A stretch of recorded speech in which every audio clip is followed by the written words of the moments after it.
बाबा साहेब जेमती कही बुद्ध भी सही कथा बनते प्रार्थना करते बुद्धम शरणं गच्छामि धम्मं शरणं गच्छामि संघं शरणं गच्छामि बुद्धिर शरण लिय धम्मं शरणं ज्ञानर शरण लिय आउ संघं शरणं गच्छामि अर्थात संगठित होगा संघर शरण लिय यही तीनटा मंत्र से क्या पूजा कर बोली कही ना बुद्धिर शरण मत पूजा कर बोली कही ना अब फूलमाला दिया फूलमाला को कहीं से मना कर गोटे रजा घर पुआ किंतु देखो तांकर बाना तो मोर कहबार अर्थ विचार को से आज्ञा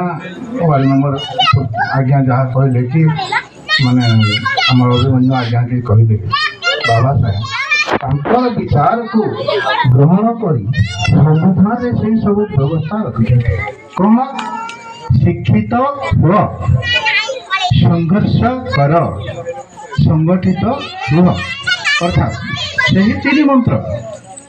आप देखिए जे आमर जो कॉइन पैसा पैसा रे गोटे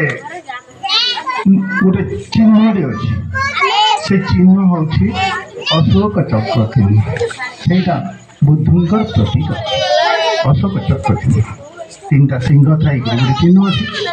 जातीय पताका तीन टा रंग मझे गोटे चक्रटे अच्छी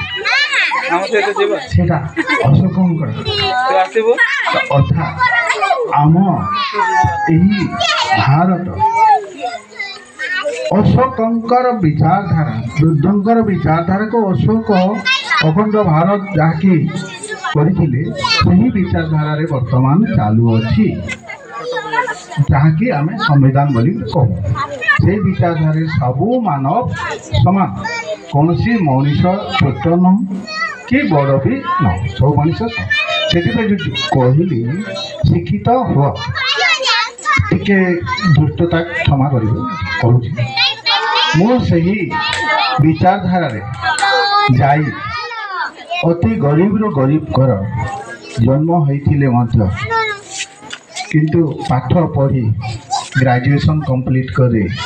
मोर टेक्सटाइल डिपार्टमेंट रे चाकरी कर वर्तमान जोन रे मोर रिटायर कर तथापि बाबा साहेब विचारधारा विभिन्न अंचल को जाए विभिन्न जिला को जाए प्रचार प्रसार कर रिटायर करापर मो राष्ट्रीय बुद्ध महासभार कार्य करुँची वर्तमान काली आम जाइलु कोरापुट तो सियाड़ को जीवी ना तो मु खाली ना आमर परिवार मोर दुई पुओ दुई झी शिक्षा क्षेत्र में उत्कृष्टता आने गोटे झी इंग्राजी रे शिक्षयित्री अच्छी आर गोटे MA BEd करी वर्तमान लेक्चरशिप को अपेक्षा कर गोटे पुओ वर्तमान अच्छे रेवेन्सा कटक रे पढ़ुची मोर परिवार माने मोर निज विषय किसी कहूना निज निज पुओ और झील मान शिक्षार आलोक देखातु निश्चित भाव में आपणकर उन्नति होगा सहित ये अंचल उन्नति हो पार आपणकर पुओ देखो एवं गोटे माने 500टा वीडियो पोस्ट दि मध्य 100टा खाली एसी पोस्ट आ 100टा एसी किए पिला छेली चराऊ किए तमिलनाडु जाइला से ही पिला माने वीडियो हो अर्थात आम बहुत सुवर्ण सुजोग आमर पिला छुआ मान को पाठ पढ़ेवा आओ आग को बढ़ेवा किए छोट हो पारे नहीं समस्ते बड़ हे क्या छोट कर जाए पाठ पढ़ले समस्ते आग को जीवे आओ संगठन कथा संघ आमको सबु बेले बहुत लोक फाट फाट कर दियंती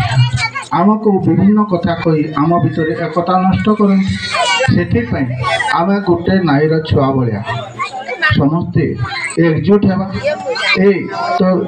आमती से कथा कहूँ कहले को आम ए कान शुणी ए कान छाड़देवा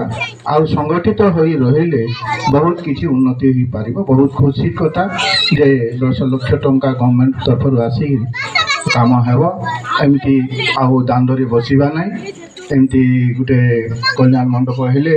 ସେଠାରେ ବର୍ଷା ଖରା ଶୀତ ସବୁ ଜାଗାରେ ବସି ପାରିବେ ଏତିକି କହିବି।